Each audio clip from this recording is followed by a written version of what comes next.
Depuis 20 ans, j'ai appris à nourrir, à croître l'espoir d'un pays développé. J'ai grandi et j'ai fait grandir au-delà de l'espoir de femmes et hommes capables du raisonnement, de la parole, de la technique, de la manipulation des technologies et du développement. Je suis belle, je suis maquillée par la riche bibliothèque de ma région, j'ai une vision, c'est pourquoi j'ai une télévision, j'ai la forme contournée par les laboratoires modernes, animés par des personnes nourries par moi-même. Ici, ils produisent des biogaz, des pavés en plastique, ils expriment leurs connaissances et leur culture en toute liberté. Je suis la mère nourricière. Ma fierté, c'est d'avoir nourri les hommes et femmes de lettres et des renommées de ma région en philosophie et en sciences de l'information et de la communication. Laborieux fruit d'un travail assidu, que ces œuvres ne cessent de témoigner mes paroles. Je vis avec mon temps, j'apprends la gestion des entités et des hommes, j'apprends à tutoyer de nouvelles technologies, parce que oui, dans la faculté de gestion, il y a la gestion des ressources humaines, la gestion informatique, le développement et management. Je suis une belle femme. Je vais construire un bel avenir, pratiquement des géants et imposant infrastructures de l'innovation du génie. En sciences appliquées, tu peux choisir entre les génies des constructions, les génies informatiques et les génies électriques. Je suis l'Université de l'Assomption au Congo, UAC. Je ne suis pas seulement ce bâtiment imposant que vous voyez. Je suis surtout l'inoubliable souvenir et le seul témoignage de rares personnes qui ont fait le meilleur choix de leur vie. Ces choix, c'est de m'avoir choisi. Je sens que tu es spécial. Je sens que tu m'as choisi. Je sens que nous allons pratiquer le changement et le développement avec l'UAC. Salut téléspectateurs de la Moto TV, vous êtes nombreux devant vos postes téléviseurs pour suivre ce grand rendez-vous, le grand rendez-vous du week-end, la juste danse scientifique, l'émission Écho de l'IAC qui se passe chaque samedi à partir de 13h juste. Hélas, ça n'a pas été possible pour aujourd'hui car la technique a ses caprices. C'est pour cela que nous devons enregistrer au moins 20 minutes de retard, mais n'ayez pas peur car nous allons récupérer ce que nous perdons. Vous êtes devant votre téléviseur, vous êtes dans le magasin, vous êtes dans le bistrot, vous êtes dans des voitures. Bienvenue et surtout restez fidèles. Nous sommes là aujourd'hui, samedi 18 mars 2024. Et pour aujourd'hui, comme nous l'avons annoncé tantôt, ça sera très chaud. C'est une émission très chaude, purement scientifique, purement informatique.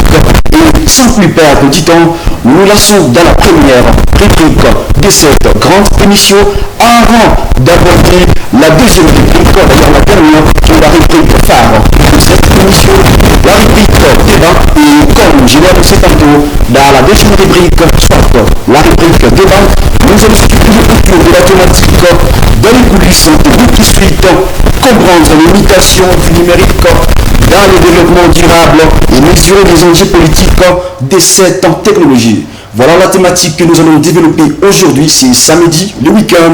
Et pour skipper autour de cette demi-heure, nous avons reçu M. Marc Laporte, le fondateur du Wikisuite, et nous allons le joindre depuis Montréal, au Canada.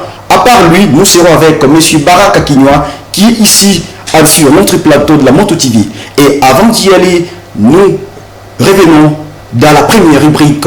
Et donc, il y avait eu une série de conférences organisées au sein de l'Université de l'Assomption au Congo IAC et 2 jours enfilés, 2 journées scientifiques. Et vous étiez nombreux, nous vous disons merci. Et vous le savez bien, la thématique tournait autour de la thématique famille et protection de l'environnement. Quel défi pour l'Afrique à l'ère de la mondialisation.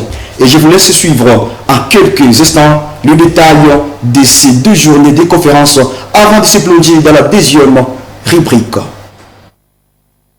La séance tenue ce vendredi 17 mai marque la fin d'une série d'exposés sur les thèmes abordés depuis ce jeudi 16 mai, à savoir la famille et la protection de l'environnement, quel défi pour l'Afrique à l'ère de la modernisation. La première thématique du jour a été axée sur les changements climatiques et les enjeux du genre. Le conférencier, le professeur Jules Katourana, a démontré à l'assistance que les changements climatiques ont des conséquences sur les genres. Deuxième conséquence, c'est que, comme il y a une version de rôle social, les femmes commencent à être pourvoyeuses de ménage. Il y a beaucoup d'hommes qui vont se situer dans une situation inconfortable. À cause de détérioration du système d'eau. Et aussi dans la répartition, dans la division sexuelle du travail, qui sont les personnes qui sont appelées à chercher de l'eau pour les ménages. Et là, ça va impacter cette relation, y compris les risques élevés d'agression, et notamment dans les agressions sexuelles. Il y a des cas de viol qui sont documentés lorsque les personnes vont aller chercher de l'eau. De tendre tes mains, femme, qu'en as-tu fait? De détendre tes mains, femme, qu'en as-tu fait? Détendre tes mains, femme, qu'en as-tu fait? Esprit et arène le rôle, l'essentiel d'éduquer. Femme et l'amour, la gloire, l'espérance, aux enfants qu'elle guide à l'homme consolé. Le deuxième intervenant a plus ancré sa réflexion sur la responsabilité des parents pour une éducation environnementale chez les Nandais. Il est parti des exemples concrets sur les dictons Nandais ou même des mythes qui sont véhiculés d'une génération à une autre, malheureusement sans une moindre effort de chercher à les comprendre. Je crois qu'il y a un travail de fond que vous, les intellectuels, vous y avez cru au début, c'était très bien, vous avez oublié aux parents. Maintenant vous êtes grands, même de scruter et de creuser pour savoir ce qu'il y a. Je crois que nous tardons un tout petit peu à le découvrir. Est-ce que vous vous connaissez? Je pense qu'une première chose que nous avons oubliée, c'était d'abord de nous faire une personnalité trempée. Il suffit d'avoir une position telle que nous ne puissions pas regretter d'être ce que nous sommes. Un Chinois n'a pas honte de manger avec ces morceaux, ces piquettes-là, avec l'être civilisé qui produit beaucoup de choses, mais il n'a pas honte de faire. Un Japonais n'a pas honte de s'asseoir même la natte avec ses jambes croisées. Et vous avez honte, n'est-ce pas, de vous agenouiller, vous avez honte. Vous vous niez vous-même. Pour ces professeurs, dans plusieurs tribus de la RDC, à force d'avoir peur de leurs responsabilités, ceux qui ont la charge d'éduquer deviennent irresponsables. Il a recommandé à l'assistance de toujours avoir la culture de chercher à connaître et à comprendre son environnement pour le faire connaître aux autres. Peu avant la clôture. Merci encore une fois, téléspectateurs de la Moto TV. On espère que vous avez suivi ces reportages. Et comme je l'ai dit tantôt, il s'agissait de 2 journées scientifiques organisées à l'Université de l'Assomption au Congo, Butembo, IAC. Et ça tournait autour de la thématique famille et protection de l'environnement, qui est le défi pour l'Afrique à l'ère de la mondialisation. Et pour ne pas perdre non plus du temps, et nous plongeons sans transition d'ailleurs dans la deuxième et phare rubrique de cette grande émission Écho de l'IAC, comme je l'ai annoncé d'ailleurs. Aujourd'hui, dans cette très chère rubrique débat, nous allons stipuler autour de la thématique dans les coulisses de Wikisuite, comprendre les mutations numériques dans le développement durable et mesurer les enjeux politiques de cette technologie. Wikisuite, c'est quoi? Téléspectateurs, dans quelques poussières, des minutes, vous allez découvrir si c'est quoi le Wikisuite. Et comme je vous l'ai dit, nous sommes là avec 2 invités de marque. Et là, nous vous présentons Monsieur Marc Laporte, qui est en direct depuis Canada, Montréal. Monsieur Marc, bonjour. Bonjour. Vous êtes en direct sur les écrans de la Moto TV qui émet depuis la ville de Butembo, province du Nord Kivu, à l'est de la République démocratique du Congo, en Afrique précisément. Ça fait plaisir d'être avec vous. Voilà, et là, vous pouvez saluer les téléspectateurs qui vous suivent maintenant à partir de la ville de Butembo. Bonjour à toute la ville de Butembo. Ça fait plaisir d'être avec vous. Voilà. Et la semaine dernière, une conférence avait été organisée à l'Université de l'Assomption au Congo. Une conférence qui tournait autour de Wikisuite et sans fait débat. Ça fait débat dans tous les carrefours de la ville de Butembo. C'est pour cela qu'on s'est dit que non, ça valait la peine d'en faire une émission et de vous contacter pour que vous puissiez nous expliquer davantage si c'est quoi les Week Suite. Êtes-vous prêt à répondre à nos questions, monsieur Marc Laporte? Oui, absolument, je suis prêt. Voilà. Et la première question, nous voulons savoir si c'est quoi d'abord le Week Suite. Le Week Suite, c'est quoi? Car c'est un mot nouveau dans cette communauté qui vous suit maintenant. Super. Donc, Wikisuite, c'est une suite logicielle en logiciel libre, aussi connue sous le nom de open source. Donc, l'idée, c'est que toutes les façons de l'expliquer, c'est que prenez un exemple de 50 organisations.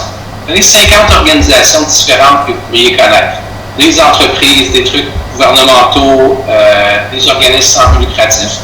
Et posez-vous la question, quels sont les systèmes informatiques que ces organisations ont? Quels sont les logiciels? Donc, on va dire, toutes les organisations ont besoin de gérer leur courriel. Ils ont besoin de gérer des données, des documents, ils ont besoin de gérer leur comptabilité, ils ont besoin de gérer, etc. Donc, l'idée de Wikisuite, c'est d'avoir une suite de logiciels qui couvre l'ensemble des besoins d'une organisation de façon intégrée. Donc, l'idée, c'est beaucoup de fonctionnalités que les organisations ont besoin, que ce soit bien intégré pour que les informations se parlent, pour qu'on puisse bien l'utiliser. Et aussi, ça doit être des logiciels libres, donc open source, donc gratuits, qu'on a le code source, qu'on peut le modifier, qu'on peut participer. Donc, tout ce qu'une organisation typique aurait de besoin, c'est dans Wikisuite aussi, ce n'est pas. Oui. Ça devrait l'être. Oui. Ça, c'est l'ambition. Afin que, concrètement, les organisations puissent avoir des problèmes de licence ou des coûts récurrents pour l'utilisation des logiciels. Alors, monsieur Laporte, vous nous captez? Oui. Voilà, vous avez dit dans votre intervention. Vous m'entendez? Oui, on est là, on vous capte. Super. Alors, dans votre speech, vous avez souligné que Wikisuite, c'est une suite de plusieurs, en fait, c'est une suite de logiciels. Les logiciels là sont lesquels? Peut-être, par exemple, Wikisuite, c'est une suite de quel logiciel? Pouvez-vous nous donner certains exemples?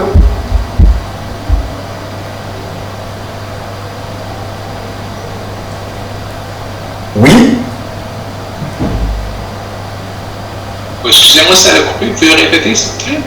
Oui, en fait, vous avez dit que Wikisuite est une suite de logiciels. Or, ici chez nous, la technologie n'est pas encore à un niveau élevé. Alors, vous pouvez nous dire si Wikisuite, c'est la suite de quel type de logiciel qui existe déjà ici chez nous? OK. En fait, c'est les mêmes logiciels, dans le fond, partout au monde. Donc, dans le fond, il y a un bénéfice, c'est toute la planète collabore sur des logiciels libres, des logiciels open source, pour les améliorer. Donc, justement, ça permet à tous d'avoir accès aux meilleures technologies. Donc, si on prend des exemples, ça serait, par exemple, un wiki. Donc, pensez à Wikipédia. Wikipédia, c'est une façon pour les gens de collaborer ouvertement dans les données publiques. Donc ça, c'est bien Wikipédia, c'est super. En fait, c'est le projet collaboratif le plus important, le plus grand de l'humanité. Dans le fond, il y a eu plus de gens qui ont collaboré à Wikipédia. Il n'y a aucun autre projet qui a eu autant de gens qui ont collaboré que Wikipédia. Bon, génial. Le truc, c'est que Wikipédia, c'est pour collaborer sur des choses publiques. Donc, par exemple, vous pouvez tous collaborer sur la page Wikipédia à propos de Butembo.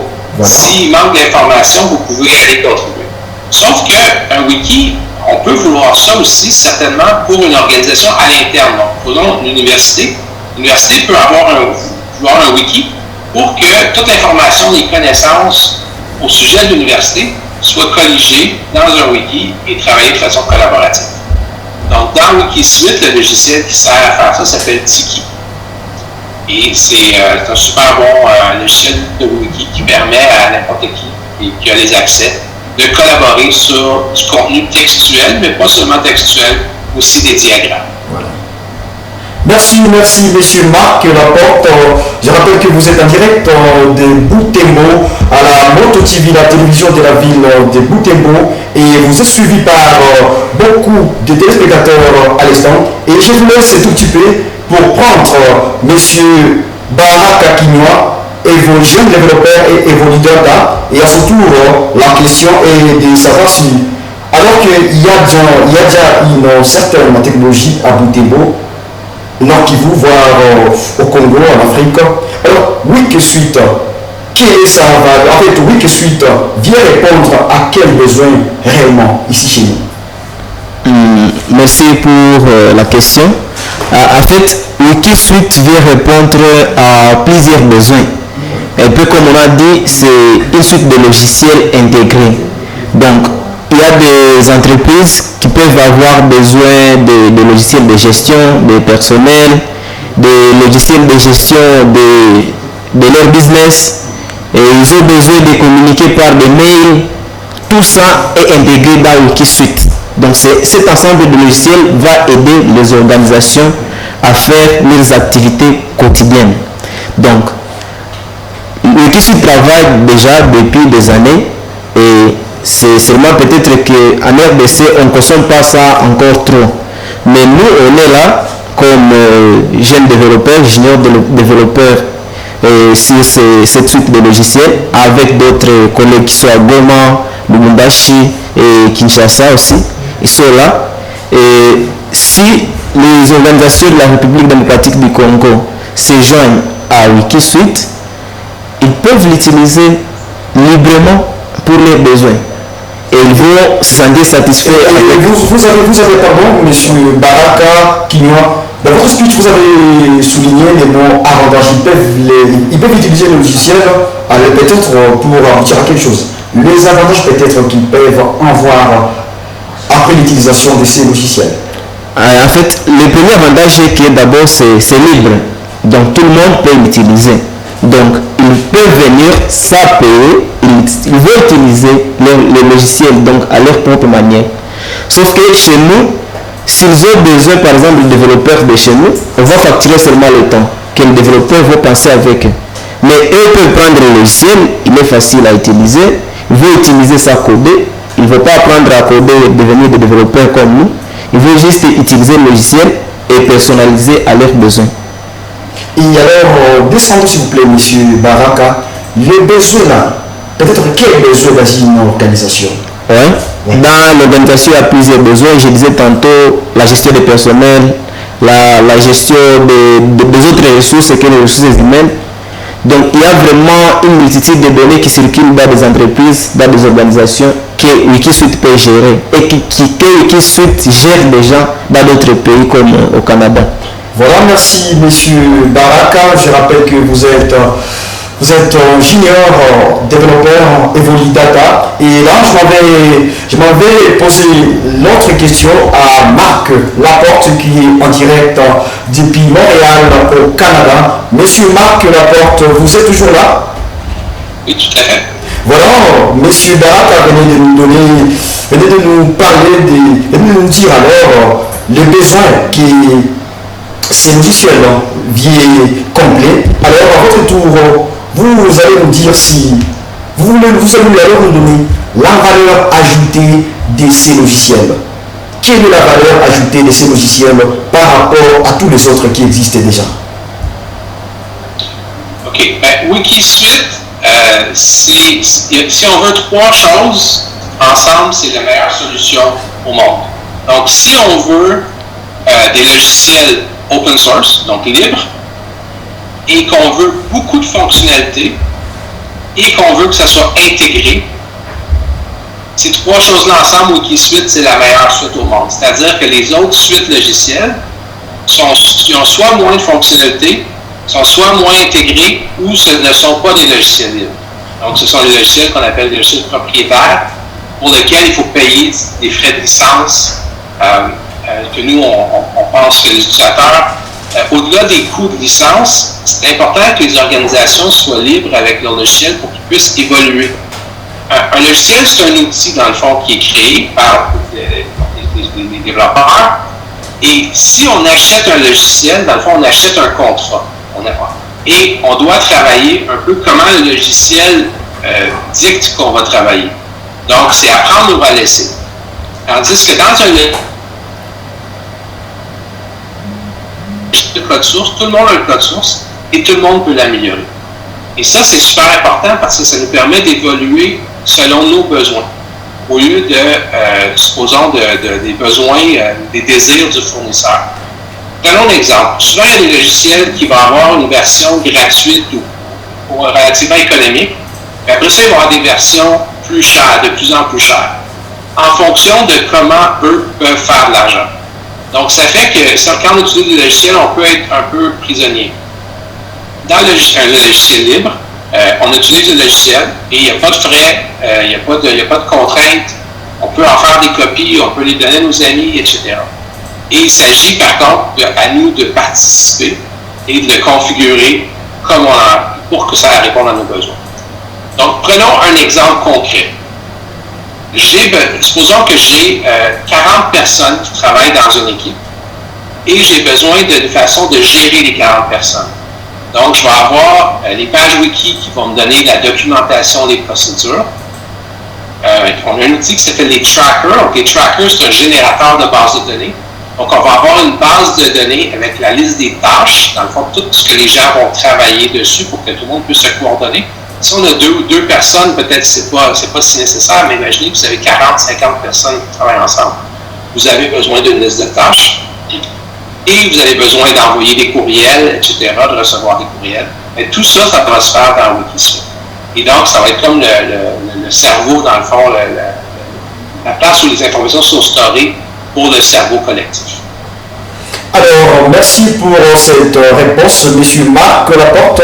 Je rappelle que vous êtes en direct à Moto TV et qui se trouve dans la ville de Butembo. Et alors, vous êtes fondateur de Wikisuite. Alors, est-ce que, vu la situation du pays, avec une question peut-être de curiosité, si vous le permettez, avez-vous déjà été jour en République démocratique du Congo? Non, pas encore. Voilà, mais au moins à travers les médias, vous avez toujours des nouvelles de la RDC. Oui, tout à fait. Voilà, RDC, bon, avec du côté technologie, c'est pas encore au top. Est-ce que, étant que fondateur de ces logiciels, ça sera vraiment abordable? Les fonctionnements de ces logiciels sera facile à être maîtrisé par cette population, ces utilisateurs de l'Afrique, plus précisément à RDC? Je pense certainement que c'est une des meilleures options parce que, prenons, on parle ici d'un retard technologique. Donc, c'est ce qu'on parle. Mais en fait, quand on est en retard, on va dire qu'il y a peut-être un avantage, c'est qu'on peut rattraper les gens. Donc, il y a peut-être d'autres pays, ça a pris des décennies pour arriver à une certaine maturité technologique.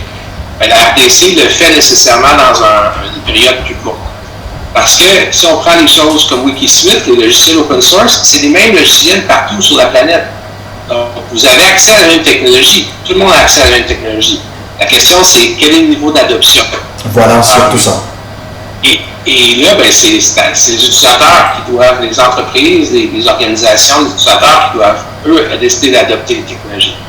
Mais je dirais qu'un des trucs qui est super important, c'est d'être en contrôle de son futur. Donc, et en particulier, c'est super important, ce que je parlais à la conférence l'autre jour, c'était que les universités devraient enseigner des logiciels libres, des logiciels open source. Parce que un des trucs que RDC a beaucoup, c'est des jeunes cerveaux, beaucoup de travailleurs, beaucoup de personnes. Dans le fond, mais qu'est-ce que ça prend pour développer un logiciel? Bien, ça prend des gens qui travaillent dessus. Donc, au lieu de payer pour des logiciels qui sont faits dans d'autres pays, pourquoi ne pas participer à des logiciels qui sont libres avec les ressources de la RDC qui sont des cerveaux qui sont prêts à travailler dessus, qui sont prêts à l'améliorer et que ça réponde aux besoins, que ça s'adapte aux besoins des organisations. Donc, je verrais que c'est ça l'avantage. Si on prend à quoi ça ressemblerait un exemple négatif, c'est que des organisations RDC utilisent des logiciels propriétaires dans lesquels ils doivent payer des licences dans une devise étrangère et sur lesquelles ils perdent le contrôle. Donc, supposons qu'il y a un coût par usager pour un logiciel et l'année suivante, le fournisseur dit dorénavant, le coût est 50% de plus et 100% de plus. Bien là, ça, c'est des coûts qui doivent être payés pour continuer à utiliser le logiciel. Et en plus, peut-être avec la conversion de devise, peut-être que le coût a augmenté encore plus. Donc, c'est important de ne pas se retrouver dans des contraintes comme ça. Et la réponse, c'est des logiciels libres, des logiciels open source dans lesquels il n'y a pas de coût de licence. Il ne peut pas avoir de ce type de contrat. Et ensuite, c'est ce qui va permettre un meilleur développement qui va correspondre aux besoins. Voilà, merci messieurs Marc Laporte. Je vous laisse un tout petit peu et la suite, c'est avec Baraka Kinwa, junior développeur Evolidata, qui est avec nous sur les plateaux magnifiques de la télévision Moto. Et monsieur Baraka, après les interventions de Marc Laporte depuis Montréal au Canada, la question c'est à vous. Quels sont les enjeux politiques de votre technologie? Parlons des menaces, forces, faiblesses et opportunités de cette technologie, de cet ensemble de logiciels Wikisuite. Je ne serais pas du tout clair qu'il y ait plus de menaces au niveau politique par rapport à Wikisuite. En fait, nous contribuons aussi Wikisuite en ligne. C'est vrai que nous avons des infrastructures technologiques pas du tout bon. Donc ça ne permet pas que nous puissions travailler normalement des fois à partir de notre pays. Mais ça ne bloque pas du tout. Il arrive que nous trouvions du temps pour collaborer et travailler sur Wikisuite pendant des moments que la connexion Internet permet. Autre chose, c'est que s'est passé dernièrement avec les fameux Starlink, la connexion par satellite qui était déjà là, Wikisuite pouvait bien s'améliorer, par exemple, dans notre contrée. Nous, par exemple, nous, les contributeurs de Goma, Butembo, Lubumbashi et Kinshasa, on pouvait contribuer plus facilement si on avait une très bonne connexion comme la connexion qui était déjà avec Starlink. Mais avec tout ce qui se passe avec la politique de la République démocratique du Congo, où il faut payer des taxes pour œuvrer en RD Congo, et là, il faudrait peut-être dire que nous sommes menacés seulement par l'Internet. Et si ça vient du gouvernement, alors on va dire que maintenant c'est ça le problème du côté politique. Donc c'est ça. Voilà. Et merci pour cette réponse. Mais je vais la reposer à M. Marc Laporte. Monsieur Marc Laporte, je vous pose cette même question. Quels sont les enjeux politiques de votre technologie, vu la situation dans laquelle la RDC est actuellement, vu la situation financière, économique, sécuritaire? Quels sont les enjeux politiques de Wikisuite étant qu'un ensemble de logiciels? Je vois ça principalement comme une opportunité parce que c'est d'avoir accès à des meilleures technologies qui existent au monde et qui sont disponibles gratuitement. Donc ça c'est vraiment une opportunité. Un des défis, c'est d'avoir des gens pour opérer ces technologies-là. Et la RDC regorge de cerveaux, regorge de personnes qui sont prêtes à apprendre et à travailler. Donc, dans le fond, je vois ça principalement en termes d'opportunités. Ensuite, quand on parle des problèmes de connexion Internet ou des problèmes de courant, bien ça, c'est des problèmes réels. Mais pour un développeur, par exemple, les gens qui travaillent sur Wikisuite, comme Baraka, ils ont une copie de Wikisuite sur leur ordinateur. Les logiciels, par exemple, Tiki, un des logiciels principaux, ils ont une copie sur leur ordinateur. Donc, même si la connexion Internet tombe, ils peuvent continuer à travailler. Ça, c'est une des beautés des logiciels open source, c'est qu'on peut en faire des copies, on peut avoir autant de copies qu'on veut. Et oui, il y a encore des défis, mais je veux dire, je vais remettre ça en perspective. Nous, ça fait environ 5 ans qu'on travaille avec la RDC et les connexions Internet sont beaucoup meilleures qu'elles sont il y a 5 ans. Donc, il y a 5 ans, si on essayait de faire un appel audio, c'était laborieux. Vidéo, c'était pas possible. Et maintenant, regardez, on fait un appel vidéo. Peut-être qu'il va y avoir des petits peurs ici et là, mais ça fonctionne globalement. Donc, je dirais que les choses s'améliorent et il faut seulement que les connexions Internet continuent à s'améliorer et le reste, je crois que tout va bien se passer. Voilà, merci messieurs Marc Laporte. Je rappelle que vous êtes fondateur du logiciel WeakSuite, ensemble des logiciels, et vous êtes en direct depuis Montréal au Canada. Vous êtes aussi en direct sur les écrans de la Moto TV, une télévision qui émet depuis la ville de Butembo, province du Nord Kivu, à l'est de la République démocratique du Congo, et vous êtes suivi par beaucoup de personnes maintenant à Butembo. Et avant de se plonger dans la dernière partie de cette émission, une pause s'impose. Tout d'abord.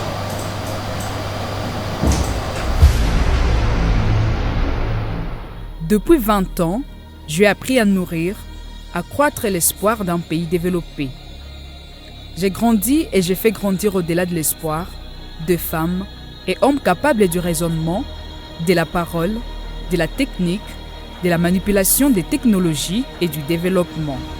Je suis belle, je suis maquillée par la riche bibliothèque de ma région, j'ai une vision, c'est pourquoi j'ai une télévision, j'ai la forme contournée par les laboratoires modernes, animés par des personnes nourries par moi-même. Ici, ils produisent des biogaz, des pavés en plastique.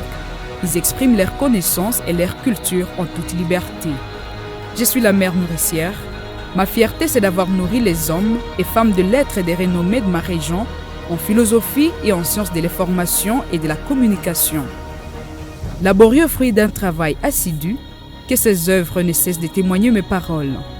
Je vis avec mon temps, j'apprends la gestion des entités et des hommes, j'apprends à tutoyer de nouvelles technologies, parce que oui, dans la faculté de gestion, il y a la gestion des ressources humaines, la gestion informatique, le développement et management. Je suis une belle femme. Je vais construire un bel avenir, pratiquement des géants et imposant infrastructures de l'innovation du génie. En sciences appliquées, tu peux choisir entre les génies des constructions, les génies informatiques et les génies électriques. Je suis l'Université de l'Assomption au Congo, UAC. Je ne suis pas seulement ce bâtiment imposant que vous voyez.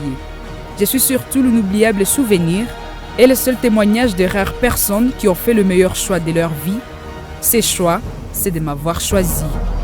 Je sens que tu es spécial. Je sens que tu m'as choisi. Je sens que nous allons pratiquer le changement et le développement avec l'UAC.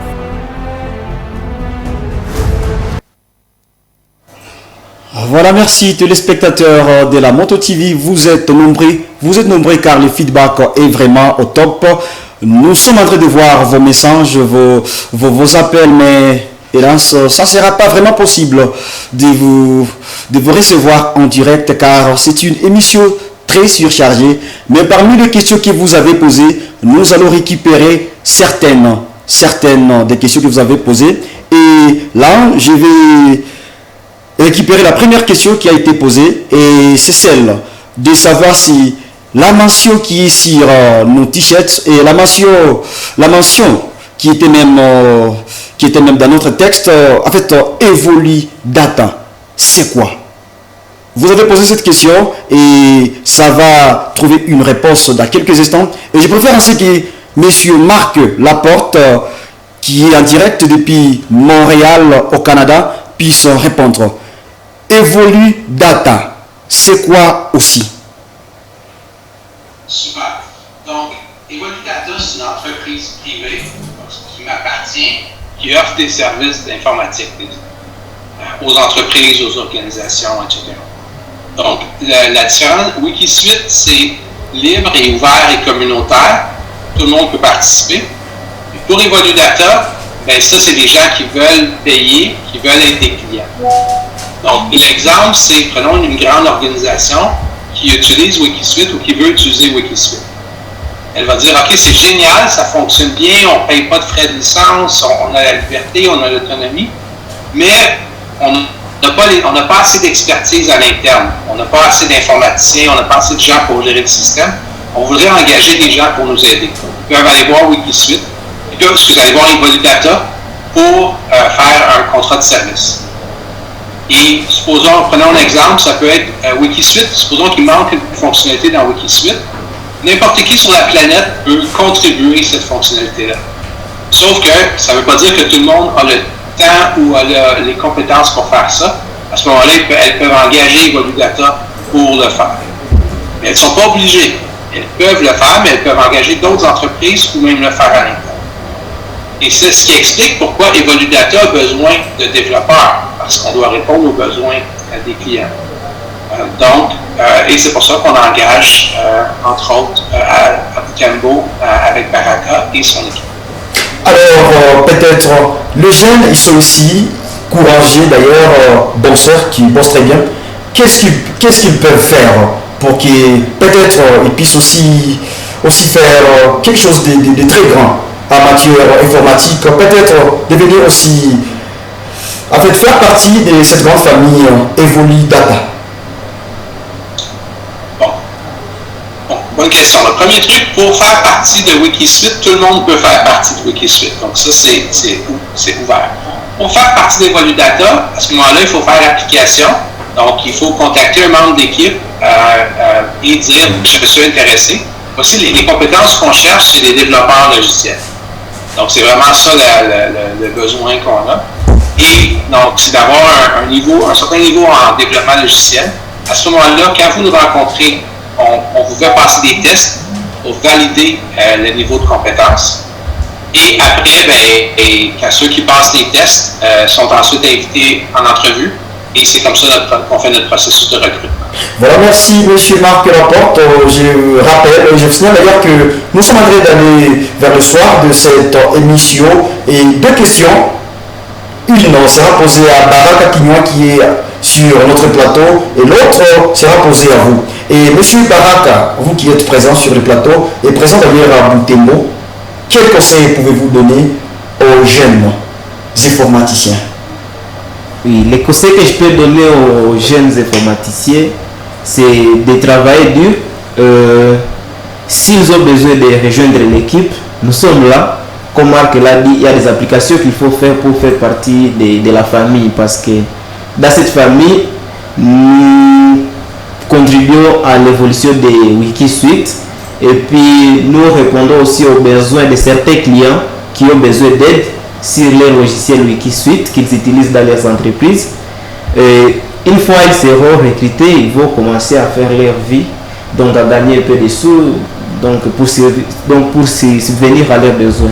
Donc ils peuvent venir, ils sont les bienvenus, on ne refuse personne, seulement que les applications soient bien passées. Voilà, merci. Merci M. Baraka pour l'intervention. La dernière question, je vais devoir la poser à M.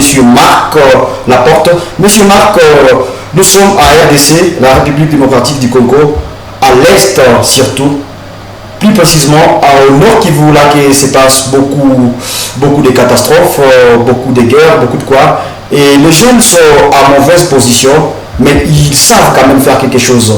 Quel conseil pouvez-vous donner à ces jeunes qui veulent émerger aussi dans le domaine de l'informatique? Et merci pour la question. Je suis conscient des défis. Il faut regarder aussi les opportunités. Prenons les choses un peu plus historiques. Donc, c'est sûr que moi, j'ai commencé l'informatique il y a longtemps. Et à mon époque, c'était beaucoup de travail pour faire quelque chose. Aujourd'hui, les jeunes ordinateurs, des logiciels qui sont beaucoup plus puissants qu'on avait accès et des logiciels libres de surcroît. Donc, je pense qu'il y a une opportunité de créer des choses, de fabriquer des choses qui est beaucoup meilleure qu'avant. Donc, je pense que l'important, c'est les connaissances. Dans le fond, c'est de développer vos compétences pour que vous puissiez fabriquer des choses. Là, on voit que la technologie, ça évolue. Donc, il faut toujours être en avance faut toujours, sur la technologie, il faut qu'on ait une valeur sur le marché et les organisations ont besoin de nous parce qu'on les aide dans le fond à devenir plus compétents.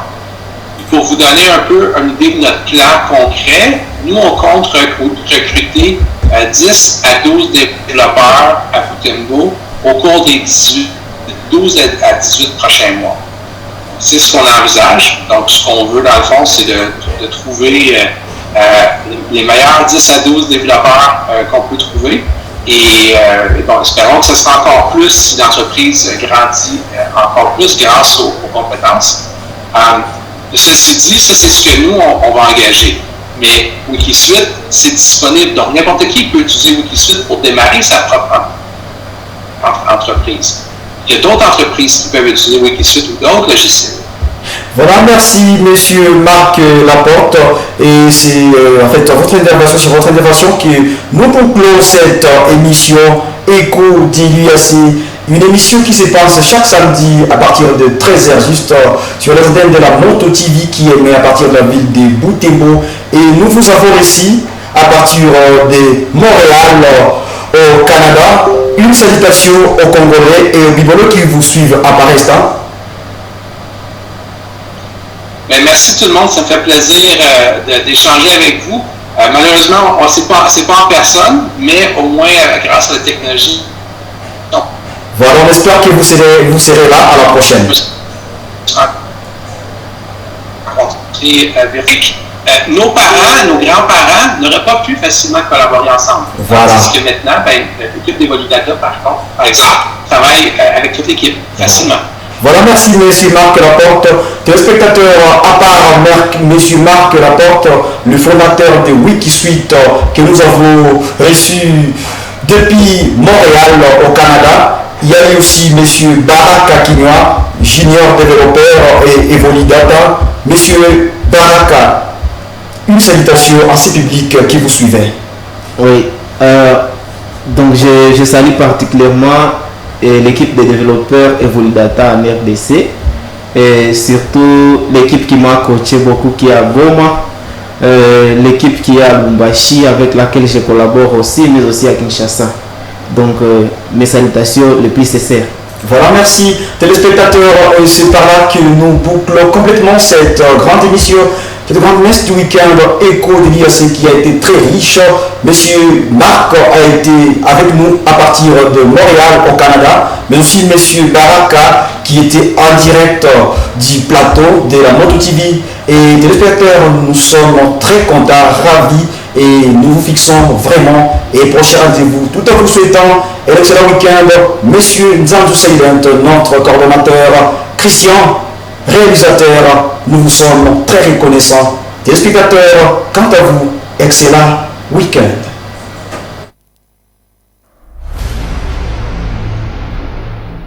Depuis 20 ans, j'ai appris à nourrir, à croître l'espoir d'un pays développé. J'ai grandi et j'ai fait grandir au-delà de l'espoir de femmes et hommes capables du raisonnement, de la parole, de la technique, de la manipulation des technologies et du développement. Je suis belle, je suis maquillée par la riche bibliothèque de ma région, j'ai une vision, c'est pourquoi j'ai une télévision, j'ai la forme contournée par les laboratoires modernes, animés par des personnes nourries par moi-même. Ici, ils produisent des biogaz, des pavés en plastique, ils expriment leurs connaissances et leur culture en toute liberté. Je suis la mère nourricière. Ma fierté, c'est d'avoir nourri les hommes et femmes de lettres et des renommées de ma région en philosophie et en sciences de l'information et de la communication. Laborieux fruit d'un travail assidu, que ces œuvres ne cessent de témoigner mes paroles. Je vis avec mon temps, j'apprends la gestion des entités et des hommes, j'apprends à tutoyer de nouvelles technologies, parce que oui, dans la faculté de gestion, il y a la gestion des ressources humaines, la gestion informatique, le développement et management. Je suis une belle femme. Je vais construire un bel avenir, pratiquement des géants et imposant infrastructures de l'innovation du génie. En sciences appliquées, tu peux choisir entre les génies des constructions, les génies informatiques et les génies électriques.